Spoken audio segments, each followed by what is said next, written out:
تعالوا معايا هوريكم روتيني كسنجل مام مغتربة في يوم اجازة، مش يوم دراسة ولا عمل ولا كده، لا في يوم عادي المفروض انه اجازة اللي الناس كلها بتنام فيه عادي وبترتاح. ده تعالوا هوريكم انا بعمل ايه. طبعا بدأنا يومنا واول حاجة البني ادمين الطبيعيين بيعملوها فطار. انا حرقت الفطار فقلت خلاص والله ما انا عاملة تاني، ده هدخل على شغل البيت على طول عشان انجز الوقت قبل ما ابني يرجع، لان في يوم الاجازة في الاغلب ابني بيبقى مع باباه، ده يوم الرؤية بتاعه فبيروح يقعد مع بابا. فقلت الحق اروق البيت بقى قبل ايه، قبل ما ابني يجي. طبعا انا البيت كنت مروقة معظمه من قبلها بيوم، فبالتالي الشغل اللي انتوا هتشوفوه قدامكم ده يعتبر ولا حاجه، لان انا اصلا كنت منظفه المطبخ والتويليت من قبلها بيوم واغلب الحاجات كنت مرتبها، فيا دوب احتاجت شويه ترويق كده من على الوش وخلاص. حطيت الغسيل في الغساله، قلت لحد ما اخلص باقي الغسيل اللي محطوط على الكوميدينو. هي الحقيقه ايه غير شويه غسيل في الغساله، غسيل على المنشر بينشف، غسيل عايز يتطبق، غسيل 24 ساعه.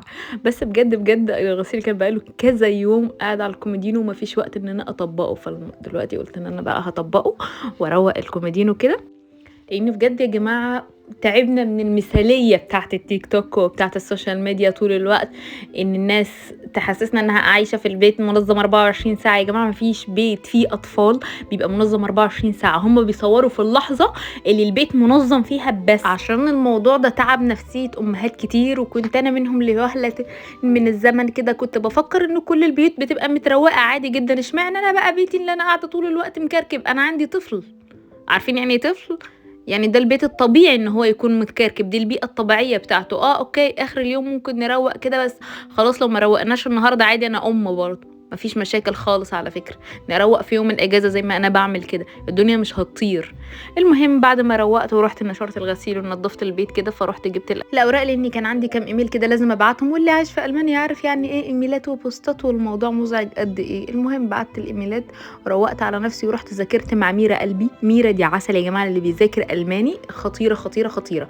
المهم حد لذوذ جدا، ذاكرت معاها شويه وبعدين قمت جريت نزلت دول تحت في الكيلر عشان انا مش محتاجاهم، دي كانت المروحه والشوايه حاجات الصيف. طبعا طلعت من الكيلر كل تراب زي ما انتوا شفتوا، المكان كله تراب.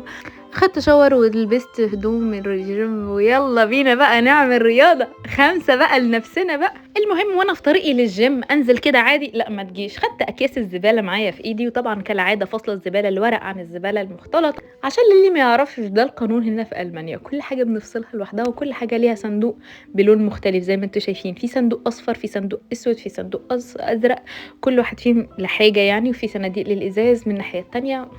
المهم طلعنا في طريقنا للجيم، يلا بينا يا تكاتك يا حركاتك. شو اوعى الكوتش، اوعى الكوتش جامد.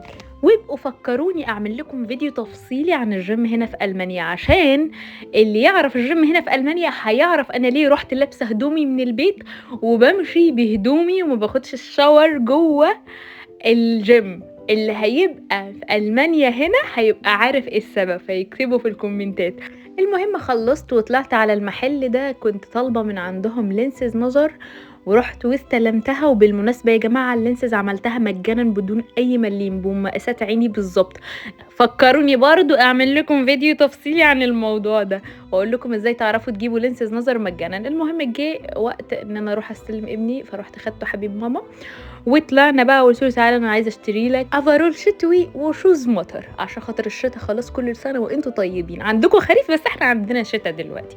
فرحت محل ديكاتلون، انا بصراحه بحب حاجات ديكاتلون بس الموديلات بتاعته يعني قديمه، هي بتدفي قوي قوي قوي بس قديمه يعني ما بيغيرش الموديلات دي من وقت ما كان ابني اتولد يعني. فقلت يلا مش مشكله. المهم اشتريت له الاثنين دول وقلت مش مشكله يا بنت، الشكل مقدور عليه، اهم حاجه الواد يتدفى كويس. خلاص خدنا بعضنا ومشينا. رينو هنا ما كانش راضي يلبس الشوز خالص. المهم حسيت نفسي لوهله كده ان انا ما اكلتش ولا حاجه طول اليوم من ساعه الفطار اللي اتحرق، لو خدتوا بالكم انا ما طبختش وكلت من وراكم بالمناسبه. فاحنا معديين كده حسيت المطعم ده شدني، فروحنا دخلنا اكلنا فيه اكل صيني. وانا مش من انصار الاكل من بره بالمناسبه يا جماعه، عشان تبقوا عاملين حسابكم، دي مره كده اللي هي نضر ما نضر، نضر ما نضر مره كده كل فين وفين، بس عشان خاطر كنت جوعت قوي بصراحه ما كنتش قادره. فبعد ما اكلنا روحنا البيت، وهنا كانت الساعه بقت 7:30 تقريبا يا جماعه، مش متاخر ولا حاجه، بس هي الدنيا بدات تليل بقى، بدانا بقى جو الشتاء والخريف والحاجات دي. مالكوش دعوه بالتفاصيل الكئيبه بتاعت الشتاء دي، انا يا جماعه ما بحب الشتاء والله العظيم، والله ما بحب الشتاء ولا ولاد عمه، يعني الطقس اللي قبل الشتاء بحاجه بسيطه ده زفت قوي. المهم طلعنا في البيت وكتكوت ماما خد الشاور بتاعه ويلا بينا بقى جه وقت النوم. تتخيلوا وقت النوم ده خد مني قد ايه؟ 3 ساعات، والله العظيم 3 ساعات عشان يروح في النوم. 3 ساعات مقضينها بقى حواديت ماشي، العاب ماشي، لحد بقى ما ربنا هداه في الاخر ونام. طيب الحمد لله خلاص نام. انا انام معاه بعد اليوم الطويل العريض ده؟ لا خالص. انا قعدت امنتج لكم الفيديو ده اقسم بالله لحد الساعه 2 بالليل. نمت وانا ماسكه التليفون وما كنتش خلصته. ليه بقى؟ لاني كنت مصوره كام فيديو، 79 فيديو. انتوا متخيلين؟ كان مجموعهم 25 دقيقه، سخطتهم للخمس دقايق اللي انا بعمل لكم فيها الفيديو دي دلوقتي. فاعملوا لايك وكومنت وما تبخلوش. هقول لكم سلام يلا، واستنوني الفيديو اللي جاي في روتين سنجل مام بس في يوم عمل ودراسه.